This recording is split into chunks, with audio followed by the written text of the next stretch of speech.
Prepare-se. Prepare-se para o novo. Prepare-se para uma experiência completa. Prepare-se para reiniciar você. Fala, galera, como é que você está? Como é que vocês estão?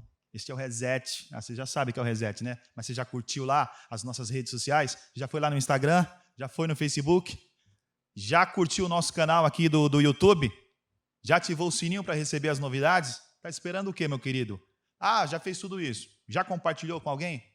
Ah, não. Então é a hora de você compartilhar. Não só esse vídeo, mas você ir lá e ver que tem vários vídeos legais que você também pode, além de assistir, compartilhar com as pessoas que você ama. Tá? Esse é um projeto bem bacana. Inclusive, eu peço as suas orações por esse projeto para que cada dia mais cresça e a gente possa seguir nesse pensamento, engajados em transmitir, né? Em ser Deus, em ser Jesus aqui na Terra, né? Representar Deus aqui de forma real, do jeito que Ele veio fazer, veio nos ensinar. Bom, as pessoas que me conhecem particularmente, sabem que às vezes eu brinco dessa forma assim, ó, eu sou o homem mau que às vezes faz bondade. Muita gente acha que por a gente estar na frente de um ministério, a gente está cantando, às vezes as pessoas colocam nós como homens santos, a gente até busca todos os dias, a gente quer ser bom, mas a verdade é que a gente só é bom se Deus estiver conosco. E essa é uma luta diária.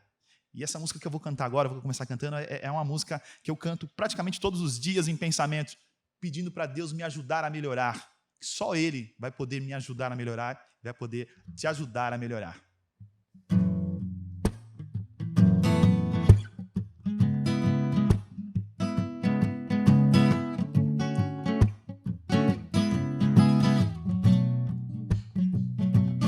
Meu pai, o mundo insiste em me comprar, mas eu não quero o que vem de lá. Eu quero agora a glória de Deus.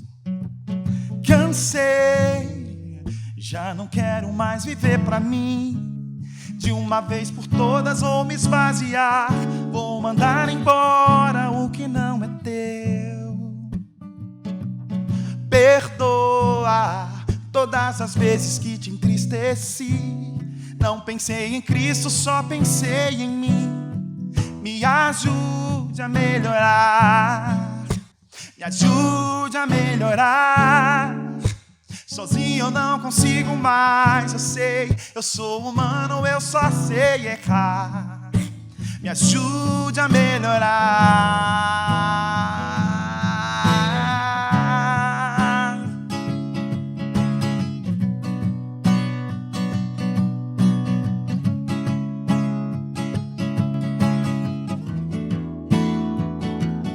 Meu pai, o mundo insiste em me comprar, mas eu não quero o que vem de lá.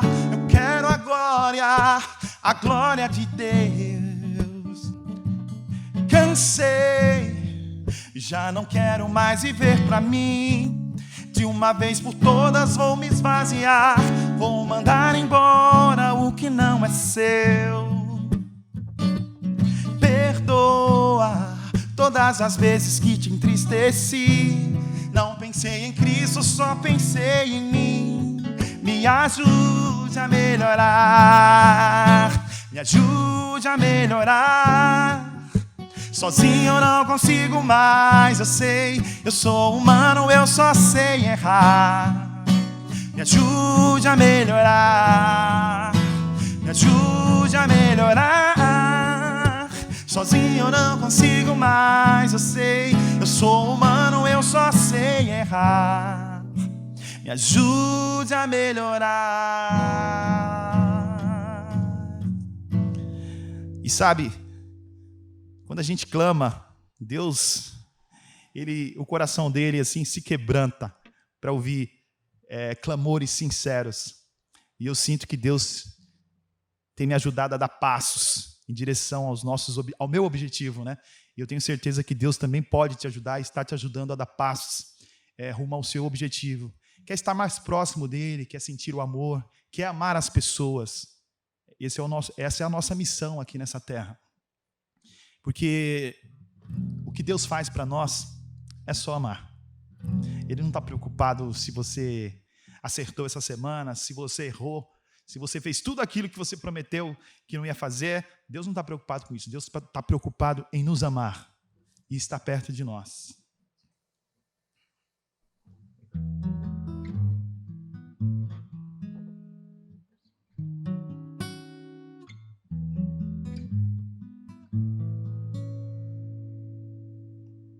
Eu ando com meu Deus na rua.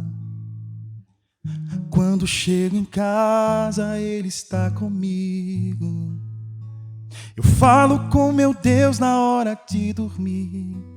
E logo quando acordo, digo: eis-me aqui, sou de Jesus.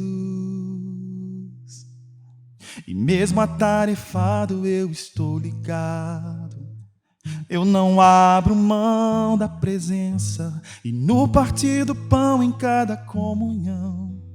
Graças, graças por tudo, sou de Jesus. Eu não posso te deixar, mas uma coisa eu sei muito bem: a tua sombra é quem me guarda, tua misericórdia me sustém. Eu não posso te deixar, mas uma coisa eu sei muito bem: a tua sombra é que me guarda, tua misericórdia que me sustém.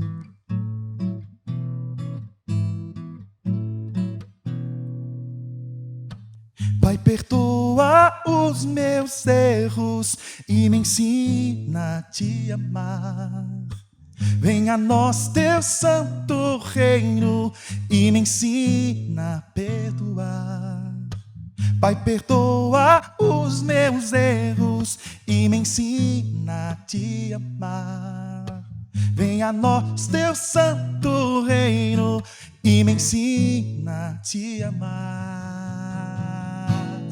Eu não posso te deixar, mas uma coisa eu sei muito bem: a tua sombra é quem me guarda, tua misericórdia me sustém. Eu não posso te deixar, mas uma coisa eu sei muito bem: a tua sombra é que me guarda, é que nos guarda, e tua misericórdia que nos sustém.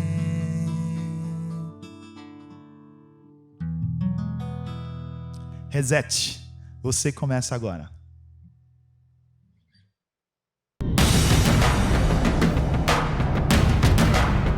Não importa quem você é.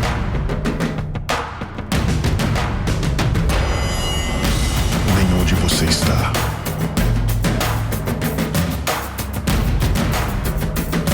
Você sempre pode dar um reset.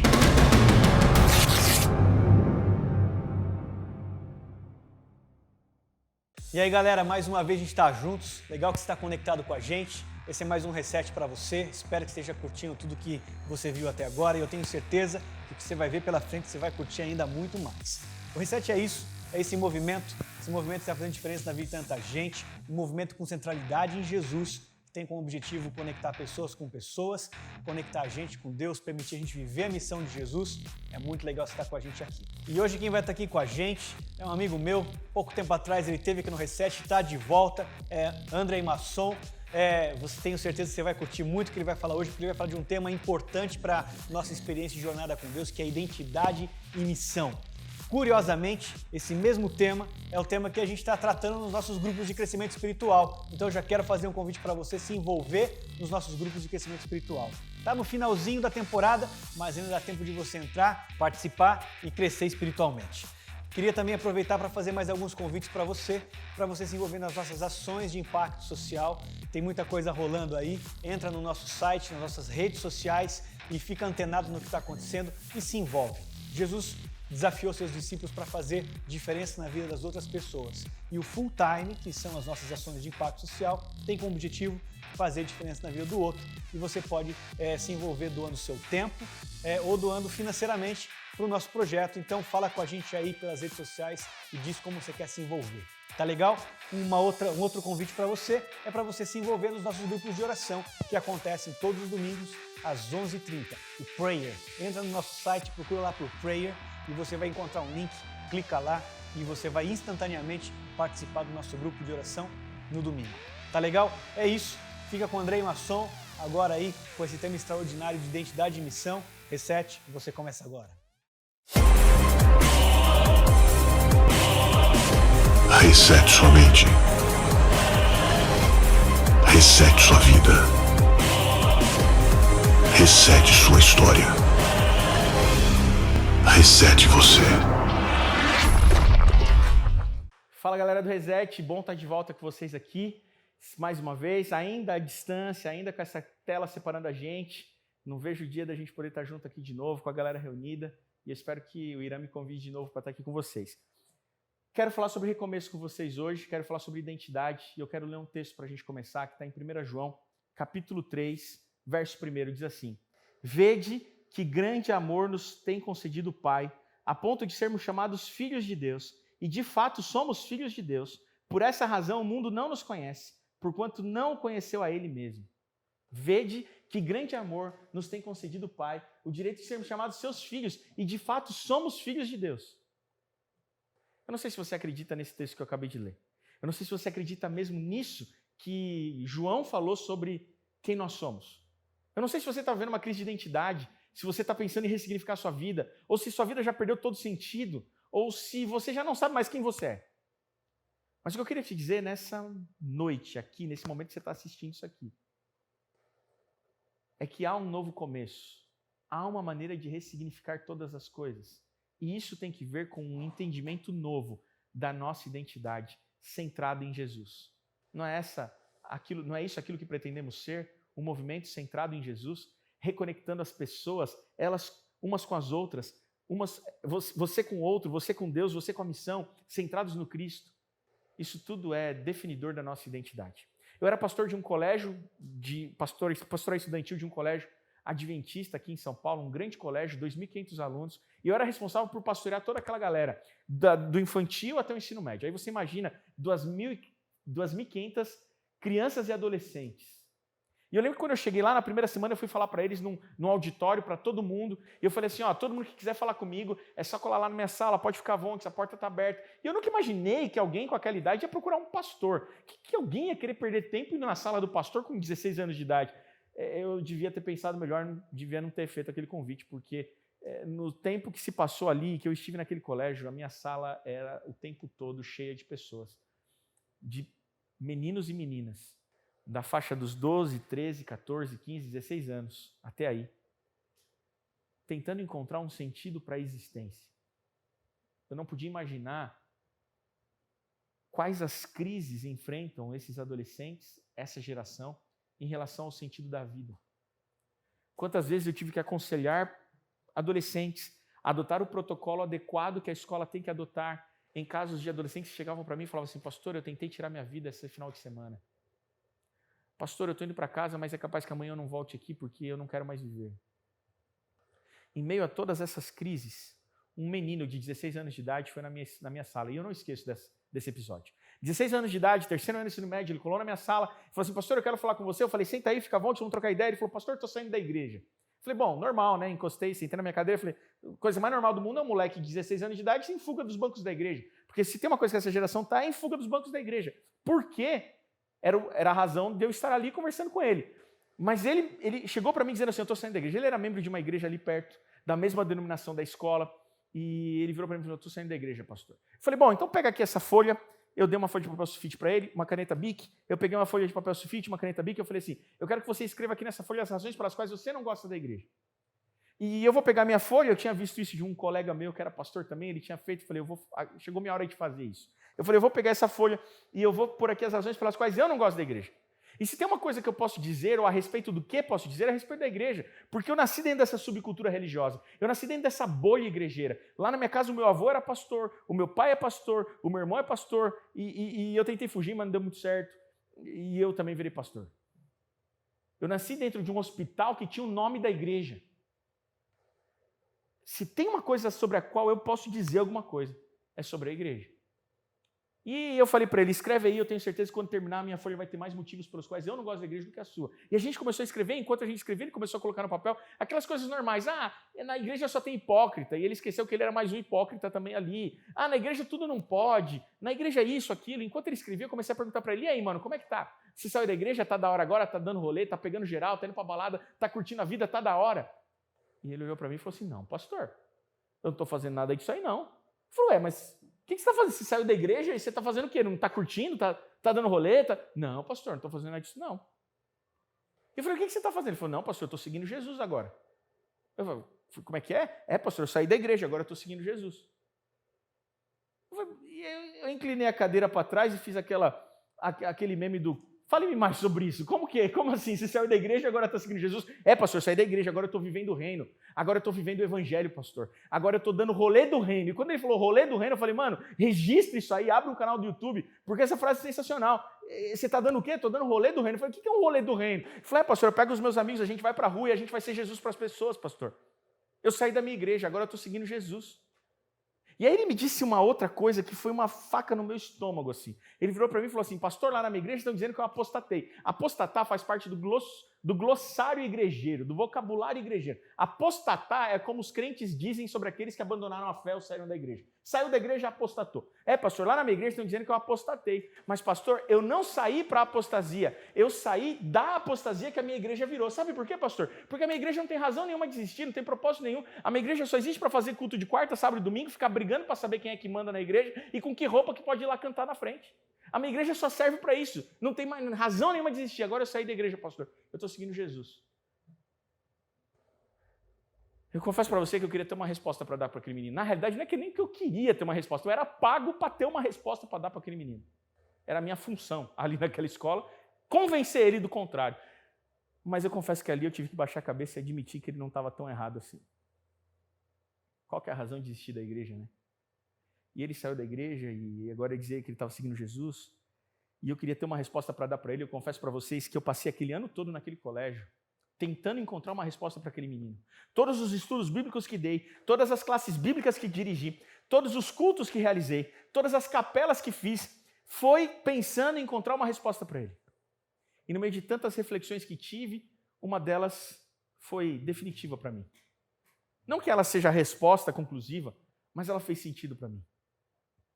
Eu percebo que muitos de nós, que nascemos na igreja, que crescemos na igreja, que vivemos dentro da religião, dessa bolha, dessa subcultura religiosa, chega um momento que a gente cria repulsa em relação a esse estabelecimento religioso, porque parece que aquilo não faz sentido para nós, mas talvez o problema maior nem esteja com o estabelecimento religioso, e eu não estou isentando o estabelecimento religioso dos problemas e da toxicidade da religiosidade dos nossos dias. Eu não estou dizendo que não há nada de errado no estabelecimento religioso, mas eu estou dizendo que talvez o maior problema esteja dentro de nós. E talvez porque fomos criados e ensinados nessa cultura religiosa que nos disse que nós devíamos ser de um jeito e que definiu a nossa identidade religiosa e que hoje faz com que a gente não consiga subverter isso para viver de acordo com aquilo que o texto que lemos nos diz. Vede que grande amor nos concedeu o Pai, o direito de sermos chamados seus filhos. Mas a gente não acredita que é filho, a gente acha que é servo. Porque a igreja nos ensinou desde pequenininho que nós devíamos ser bons servinhos de Deus. E a relação de um servo é uma relação diferente da relação de um filho. É por isso que Jesus, no capítulo 15, verso 15 de João, vai dizer assim, não vos chamo de servos, porque vocês não são meus servos, vos chamo de irmãos, porque vocês são meus irmãos. Percebe qual é a relação que nós precisamos ter com Deus? Uma relação de filiação e não de servo. E isso é definidor da nossa identidade, quem nós somos. Nós somos filhos. E se somos filhos amados de Deus, isso é definidor da nossa identidade. Se você pegar seu RG, o que vai estar ali é o nome do teu pai e da tua mãe, e é o nome do teu pai e da tua mãe que confere a identidade a você. Eu não sei se você tem um pai, uma mãe, um bom pai, uma boa mãe aqui, mas eu preciso dizer que o teu pai espiritual é Cristo Jesus, ou melhor, é o próprio Deus Criador, e que Cristo Jesus é nosso irmão mais velho. É isso que a Bíblia nos revela. E viver de acordo com essa declaração transforma todas as coisas. Na realidade, esse é o grande propósito da vida religiosa. Em Romanos 8, verso 28 e 29, um texto conhecidíssimo, que às vezes é mal utilizado, mas em Romanos 8, verso 28 e 29, Paulo vai dizer assim, olha, sabemos que todas as coisas cooperam para o bem daqueles que amam a Deus, daqueles que são chamados segundo o seu propósito. Esse texto não está dizendo que vai dar tudo certo na sua vida se você amar a Deus. Esse texto não está dizendo que você não vai ter problema se você for da igreja. Não, não é isso.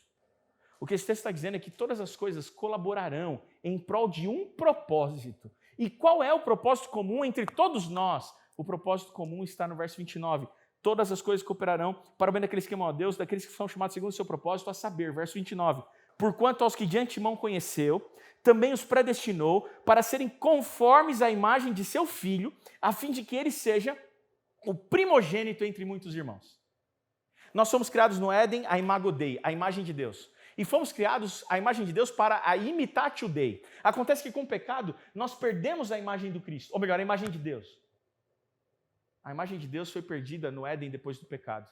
E o plano da redenção nada mais é do que um plano de tentar restaurar em nós a imagem do nosso Criador que se perdeu no Éden. E como que Deus faz isso? Providenciando um substituto, que seria o seu próprio filho, que morreria na cruz. E agora, através da imitatio Christis, ou seja, a partir do momento que a gente imita Cristo, nós nos tornamos a imago Christis. Nós somos criados a imago Dei para imitatio Dei e perdemos a imagem do Criador. E agora, quando aceitamos Jesus e o que ele fez na cruz, aí então nós passamos a imitá-lo. E imitando a ele, nós somos transformados pouco a pouco à sua imagem. Ou seja, a imitatio Christis nos leva a imago Christis. E sendo transformados à imagem do Filho, como lemos, nós passamos a ser irmãos do Cristo e ele passa a ser o nosso irmão mais velho e nos garante a filiação do mesmo Pai. Ou seja, o propósito todo da redenção é fazer você entender que você é filho e não servo. Filho e não servo. A relação religiosa de um filho e de um servo é muito diferente. A vida religiosa, a relação de Deus de um servo é uma religião triste, é uma vida religiosa triste, é uma relação triste que desagrada a Deus. O servo é aquele que acha que Deus é um patrão e que para agradar o patrão ele precisa mandar bem, ele precisa bater cartão no horário certo, ele precisa não faltar no emprego, ele precisa fazer tudo direitinho conforme as normas da empresa para poder ver se ele consegue o favor do patrão. Eu fico imaginando Deus como um pai olhando para pessoas que dizem ser seus filhos e que são seus filhos, mas que mantêm uma relação de servos, de empregados de um patrão. E geralmente que tem a imagem de ser um patrão tirano, perseguidor, pronto para punir. Eu tenho 2 filhas, eu fico imaginando se um dia elas me obedecessem porque elas achassem que a obediência que faria com que elas ganhassem o meu favor e o meu amor. Isso significaria 2 coisas. Primeiro, que elas não entenderam nada sobre o que é o meu amor por elas, e segundo, que talvez eu não ensinei elas direito. É possível que você, há tempos, venha levando uma vida com Deus, uma relação de um servo e não de um filho. É possível que eu esteja falando a pessoas que vivem na igreja há 40 anos, 50 anos, que nunca saíram da igreja, mas que nunca se entenderam como um filho. Sabe, 2 coisas mudam quando nós nos entendemos como filhos. 2 coisas mudam na nossa relação, na dinâmica de relação religiosa, quando nós entendemos que não somos servos e sim filhos. A primeira coisa que muda na nossa vida, quando nos entendemos como filhos, é a nossa relação com o outro, com o próximo, com quem está do nosso lado. Quando nós nos entendemos como servos, quem está do nosso lado é um concorrente. Quando nós nos entendemos como servos, quem está do nosso lado não é o nosso irmão, é alguém que compete conosco. Então, quando a gente manda bem e a gente olha ele mandando mal, a gente é pronto para apontar o dedo e dizer assim, você está fazendo errado, você está mandando mal. Quem é você? Por que você está fazendo isso? Olha as suas escolhas, olha quem você é. Acontece que quando nós nos entendemos como filhos, a nossa relação com quem está do nosso lado muda. Porque quando nós nos entendemos como filhos, nós só conseguimos enxergar no outro um filho de Deus tão amado por ele quanto nós o somos. E nós conseguimos garantir, ofertar a ele a dignidade que essa pessoa merece, não porque faz o que faz, mas por ser quem é, um filho de Deus. Quando nós nos entendemos como filhos, a relação com quem está do nosso lado é uma relação de irmão, uma relação de filiação, uma relação de filho, uma relação fraternal, uma relação que entende que há o mesmo Pai, que ama a todos, independente daquilo que fazem. Porque quando nós entendemos que Deus nos amou, sendo nós gente ruim que somos, e só eu, você e Deus sabemos Ou melhor, só eu, Deus e o espelho do meu banheiro sabemos o quanto eu sou gente ruim. E só você, Deus e o espelho do seu banheiro sabem o quanto você é gente ruim. Eu sou gente ruim, eu não me iludo. Se eu já fiz bem para alguns de vocês, me desculpa, não foi minha intenção. É porque de alguma maneira ali Cristo Jesus habitou em mim naquele momento. Mas eu sou gente ruim. E quando eu percebo que Deus foi capaz de me amar, sendo eu quem sou, então eu começo a entender que quem está do meu lado, sendo Ele quem é, também é digno do amor de Deus e do meu amor. E quando eu me entendo como filho, as coisas mudam de lugar, porque eu entendo que foi Deus quem criou a diversidade. Porque Deus ama a diversidade. Eu entendo que Deus nos fez diferentes, mas não nos fez desiguais. Nós somos diferentes, mas não somos desiguais. Nós somos diferentes, mas nas nossas diferenças, nós somos filhos do mesmo Pai. E quando eu entendo como um filho, eu já não enxergo o outro através daquilo que me diferencia dele. Quando eu me entendo como um filho e falo com alguém, e quando eu converso com alguém, eu entendo que ali existe um filho de Deus, um ser humano digno do amor dele, independente da sua cor, independente da sua classe social, independente da sua origem socioeconômica, independente da sua origem étnica, independente da sua orientação sexual. Ali existe um filho de Deus digno do amor de Deus, independente do que ele faz ou de onde ele venha. Mas a segunda coisa que muda quando eu me entendo como um filho de Deus, e eu encerro com esse texto, é a minha relação com Deus. A minha relação com o próximo muda, mas a minha relação com Deus também muda. E a história contada por Jesus no capítulo 15 de Lucas nos ensina, nos ajuda a entender isso. Uma história muito conhecida, contada através de uma provocação dos líderes da igreja, porque viram Jesus comendo com publicanos e pecadores, sentado à mesa. Eu fico imaginando Jesus no pub, com publicanos e pecadores, e aqueles líderes da igreja passando e falando, quem é esse homem que recebe pecadores e come com eles? Eu fico imaginando Jesus, depois de ter chamado Mateus na coletoria de impostos, e Mateus diz assim, Senhor, eu vou te seguir, mas é o seguinte, vai ter um happy hour da galera lá do império lá, que trabalha comigo na coletoria de impostos, eu preciso ir no happy hour, depois Jesus falou, eu vou com você no happy hour. E aí Jesus vai, e no happy hour diz, em Marcos 2, que só tinha gente promíscua naquela festa. E os líderes da igreja passaram e falaram assim, quem é esse homem aí que vocês dizem que é o mestre de vocês, comilão e bebedor de vinho? Se algum dia já te acusaram de ser comilão e bebedor, parabéns. Talvez você esteja mais parecido com Jesus do que com os fariseus. Agora, se você foi aquele que acusou alguém de ser comilão, bebedor ou frequentador de lugares desse tipo, é porque talvez você esteja mais parecido com os fariseus do que com Cristo. A mesa é um belo termômetro espiritual. Quem está sentado à mesa com você? É só gente de bem, só cidadão de bem que você considera que é bom para sentar do seu lado? Quem está frequentando a mesa com você define se você está mais parecido com Jesus ou com os fariseus. Nesse momento, Jesus estava sentado à mesa com publicanos e pecadores, e os escribas e fariseus passam e murmuram, dizendo, quem é esse homem que recebe pecadores e come com eles? E Jesus conta 3 histórias. A última história de Jesus é um homem que tinha 2 filhos. E diz assim no verso 11, continuou, certo homem tinha 2 filhos, o mais moço deles disse ao pai, pai, dá-me a parte dos bens que me cabe. E ele lhe repartiu os haveres. Aquele menino estava indo embora da casa do pai. Aquele menino não queria mais viver na casa do pai. Talvez porque aquele menino nunca tinha se entendido como um filho. E por ter passado a vida toda se entendendo como um servo, ele já não queria mais viver na casa do pai. E talvez eu esteja falando a pessoas aqui que estejam em fuga dos bancos da igreja, achando que agora é o momento de sair da casa do pai. Porque sempre viveram uma religiosidade tóxica que ensinou a elas, ou a essas pessoas, que elas eram servas de Deus e não filhos de Deus. E o fato de você ter uma relação de servidão, de como se fosse um empregado de um patrão, faz com que você rejeite a casa do pai, como aquele menino rejeitou a casa do pai. Passados não muitos dias, o filho mais moço, juntando tudo que era seu, partiu para uma terra distante lá, dissipou todos os seus bens, vivendo dissolutamente. Depois de ter consumido tudo, sobreveio aquele país uma grande fome e ele começou a passar necessidade. Então ele foi e se agregou a um dos cidadãos daquela terra, e esse o mandou para os campos para guardar porcos. Ali desejava ele fartar-se das alfarrobas que os porcos comiam, mas ninguém lhe dava nada. Se a história tivesse terminado aqui, os líderes da igreja iam aplaudir Jesus. Muito bom, Jesus. Conta para esses meninos aí, para essa juventude, para essa geração de hoje que está tudo perdida. Conta para essa geração Nutella aí, o que acontece quando eles saem da igreja. Acontece que a lição que Jesus queria dar era para o outro público. Era justamente para os religiosos.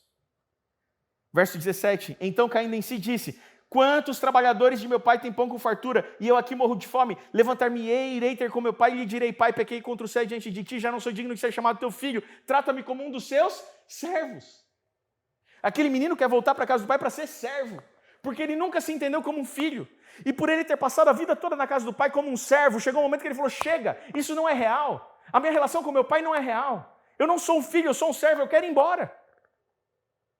E ele foi embora. Ele assumiu as consequências de sair da casa do pai. Acontece que ele concluiu que era melhor ser servo na casa do pai do que servo fora. E ele volta. Verso 20. E levantando-se foi para o seu pai. E aqui talvez seja a frase mais bonita. Porque aquele menino não volta para a igreja. Aquele menino não volta para casa. Aquele menino não volta para o vilarejo. Aquele menino não volta para os vizinhos. Aquele menino não volta para aqueles que falaram mal dele quando ele saiu da casa do pai. Eu fico imaginando as vizinhas do pai. Você ficou sabendo, menina? Nossa, diz que o filho daquele homem rico lá foi embora da casa também. Diz que ele tratava mal o pai. Aí pegou todo o dinheiro do pai e foi embora. Mas você ficou sabendo, menina? Deu ruim. Ele disse que ele está lá dando comida para porco, não tem nem o que comer. Ah, bem feito. Quem mandou também querer sair da casa do pai? Agora imagina você voltar para um lugar onde as pessoas trataram a sua saída assim. Mas aquele menino volta porque ele não está voltando para a vila. Aquele menino não está voltando para a igreja de onde ele saiu. Ele está voltando para o pai, porque é o meu pai. Finalmente, aquele menino tinha entendido que ele é filho. E quando ele entende que ele é filho, tudo muda. A própria casa do pai passa a ter outro sentido e outro significado. Porque mudou nele a identidade dele. Ele não era mais servo, agora ele era filho. Vinha ele ainda longe quando seu pai o avistou e compadecido dele, correndo, o abraçou e beijou. Aqui está o movimento redentivo. O movimento redentivo não é quando eu volto, mas quando Deus me busca. É sempre assim, desde o Éden. É Deus que busca o homem. E o filho lhe disse, pai, pequei contra o céu diante de ti, já não sou digno de ser chamado teu filho. Enquanto o filho começava a contar o pecado dele, confessar o pecado dele, o pai cancelou tudo, falou, não quero nem saber o que você fez, não me interessa o que você fez, me interessa saber onde você estava, que era para você estar aqui e não está mais. O pai, porém, disse aos seus servos, trazei depressa a melhor roupa e vestiu, ponte de um anel nos dedos e sandálias nos pés, trazei também de matar um novilho cevado, comamos e regozijamo-nos, porque esse meu filho estava morto e reviveu, estava perdido e foi achado, e começou a festa. E começou o churrasco. Pela primeira vez na vida, aquele menino se percebeu como um filho. Acontece que enquanto isso acontecia, tinha um tipo de gente que não gostava nada daquilo. Está errado isso aí, viu? É vocês de festa aí. Está errado isso aí. Se você não gosta de festa, é melhor você procurar outro lugar para ir, porque o céu vai ser um lugar de festa. Só nesse capítulo 15 de Lucas tem 3 festas acontecendo no céu. Se você é desse tipo de gente que acha que festa é errado, você não vai gostar do céu, é melhor você procurar outro lugar para ir. Porque lá é lugar de festa, lá é lugar de gente pulando, lá é lugar de criança correndo, lá é lugar de música o tempo todo, de fumaça, de luz. É assim o céu. Ora, verso 25. O filho mais velho estivera no campo e quando voltava a aproximar-se da casa, ouviu a música e as danças. E achou errado esse negócio de música e dança e tal. Tem que mudar isso aí. Está errado isso aí. Chamou um dos criados e perguntou-lhes o que era aquilo. E ele informou, veio teu irmão e teu pai mandou matar o novilho cevado porque o recuperou com saúde. Ele se indignou e não queria entrar. Saindo, porém, o pai procurava conciliá-lo. Mais uma vez o pai saiu ao encontro do filho. Mas ele respondeu ao seu pai, olha a resposta do filho mais velho. Há tantos anos que eu te sirvo, sem jamais transgredir uma ordem tua, e nunca me deste um cabrito sequer para alegrar-me com os meus amigos, vindo, porém, esse teu filho. Percebe? Aquele menino mais velho, o irmão mais velho da história, ele viveu a vida toda na casa do pai, ele nunca saiu da casa do pai, mas não adiantou nada, porque ele viveu a vida toda na casa do pai sem se entender como filho. Ele viveu a vida toda na casa do pai se achando como um servo. Ele achava que para merecer o amor e o favor do pai ele precisava obedecer. Há quanto tempo que eu te sirvo sem nunca descumprir um mandamento teu? O pai virou para o filho e falou, meu filho, você não entendeu nada. Eu não te amo porque você me obedece. Eu te amo porque você é meu filho. Você ainda não compreendeu isso. De nada vale a sua obediência se você não se entender como meu filho. Você não é meu servo, você é meu filho. E o pai responde assim para ele. Ou melhor, e o filho fala para o pai assim, vindo, porém, esse teu filho, percebe? Quando você vive na lógica do servo, o teu irmão não é teu irmão, é um concorrente. Ele não enxergava o irmão como um irmão, ele disse assim, esse aí é o teu filho, não é meu irmão, é teu filho. Mas o pai responde assim. Então lhe respondeu o pai, meu filho, tu és meu filho, e tu sempre estás comigo, tudo que é meu é teu. Entretanto, era preciso que nos regozijássemos e nos alegrássemos, porque esse teu irmão estava morto e reviveu, estava perdido e foi achado. A resposta do pai é a seguinte, meu filho, você não entendeu nada. Eu não te amo porque você é obediente, faz tudo certinho. Eu te amo porque você é meu filho. E o fato de você ser meu filho é suficiente para garantir que tudo que é meu seja teu. Você entende a implicação soteriológica, redentiva, salvífica dessa fala do Pai, que representa Deus? Meu filho, a salvação não depende de você obedecer, a salvação depende de você pertencer à família. Enquanto você fizer parte da família, a salvação é uma herança para você. Não porque você obedece, mas porque você pertence à família. Mas você precisa se entender como um filho, não como um servo. A casa do Pai vai ser um inferno para aqueles que foram ensinados a serem servos. Eu entendo aquele menino da história, quando ele disse que saiu da igreja, porque ele foi ensinado desde pequeno a viver como um servo. Talvez se um dia aquele menino se entendesse como um filho, a casa do Pai faria outro sentido para ele. Entretanto, era preciso que regozijássemos e nos alegrássemos, porque esse teu irmão estava morto e reviveu, estava perdido e foi achado. A história de Jesus termina e a inversão mais poderosa acontece.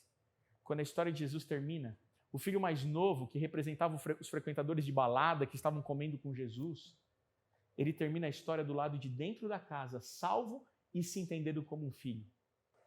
Enquanto que na história de Jesus, o filho mais velho, que representavam os líderes da igreja, os frequentadores de culto, terminam a história do lado de fora da casa perdidos, sem se entenderem como filhos.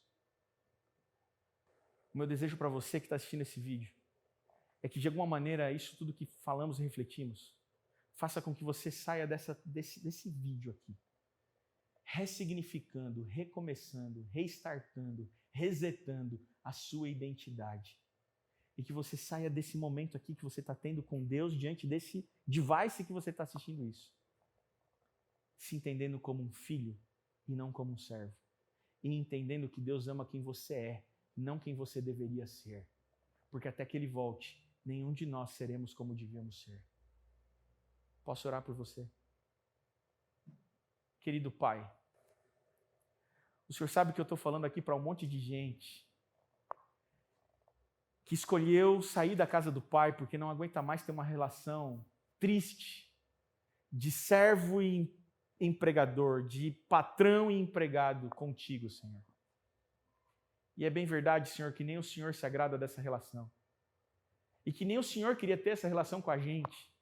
E que o Senhor deve se ofender muito quando a gente te olha e começa a fazer as coisas aqui embaixo para tentar te agradar e para tentar fazer por merecer o teu amor, quando que tudo que o Senhor queria era uma relação de pai com filho, de um filho que compreende e confia no amor do pai e que não duvida que o pai o ama. Senhor, eu estou falando a um monte de gente aqui que já não acredita mais, que já ouviu muitas vezes, que já ouviu sermões sobre isso, que já ouviu pessoas falarem sobre isso, mas que no fundo, não acreditam que Deus o ama.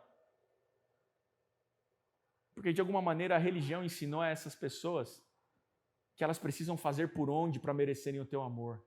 Enquanto que na realidade o Evangelho nos diz assim: vede que grande amor nos concedeu o Pai, o direito de sermos chamados seus filhos. E é a filiação, é o fato de pertencermos à família que nos faz dignos do teu amor. Nós não merecemos, nenhum de nós merece, Senhor. Mas a tua graça e a tua misericórdia nos alcança e concede o teu amor por nós. Ajuda-nos, ó Pai, a aceitarmos nesse momento esse teu amor e vivermos de acordo com a nossa identidade de filhos. Senhor, ressignifica a vida dessas pessoas. Senhor, dá novo sentido para a existência dessas pessoas. Senhor, se aqui nesse momento, assistindo a esse vídeo, alguém já tenha pensado que talvez seja melhor nem mais viver, alguém já tenha calculado e entendido que viver é mais difícil do que não viver, alguém que já perdeu total sentido na vida e na existência, Senhor, a ponto de já ter intentado contra a própria vida, Senhor, nesse momento, se revele a essa pessoa como um pai que ama, faça essa pessoa sentir o teu amor e ressignifica, ó Pai, a identidade dessa pessoa e que ela saia daqui dessa transmissão entendendo que ela é um filho, uma filha ou um filho amado de Deus e que ela possa viver de acordo com o que tudo isso significa, porque quando somos filhos, tudo que é teu, Senhor, é nosso e que nós possamos aceitar isso como filhos. É o que nós te pedimos, por amor de Jesus. Amém. Deus abençoe você.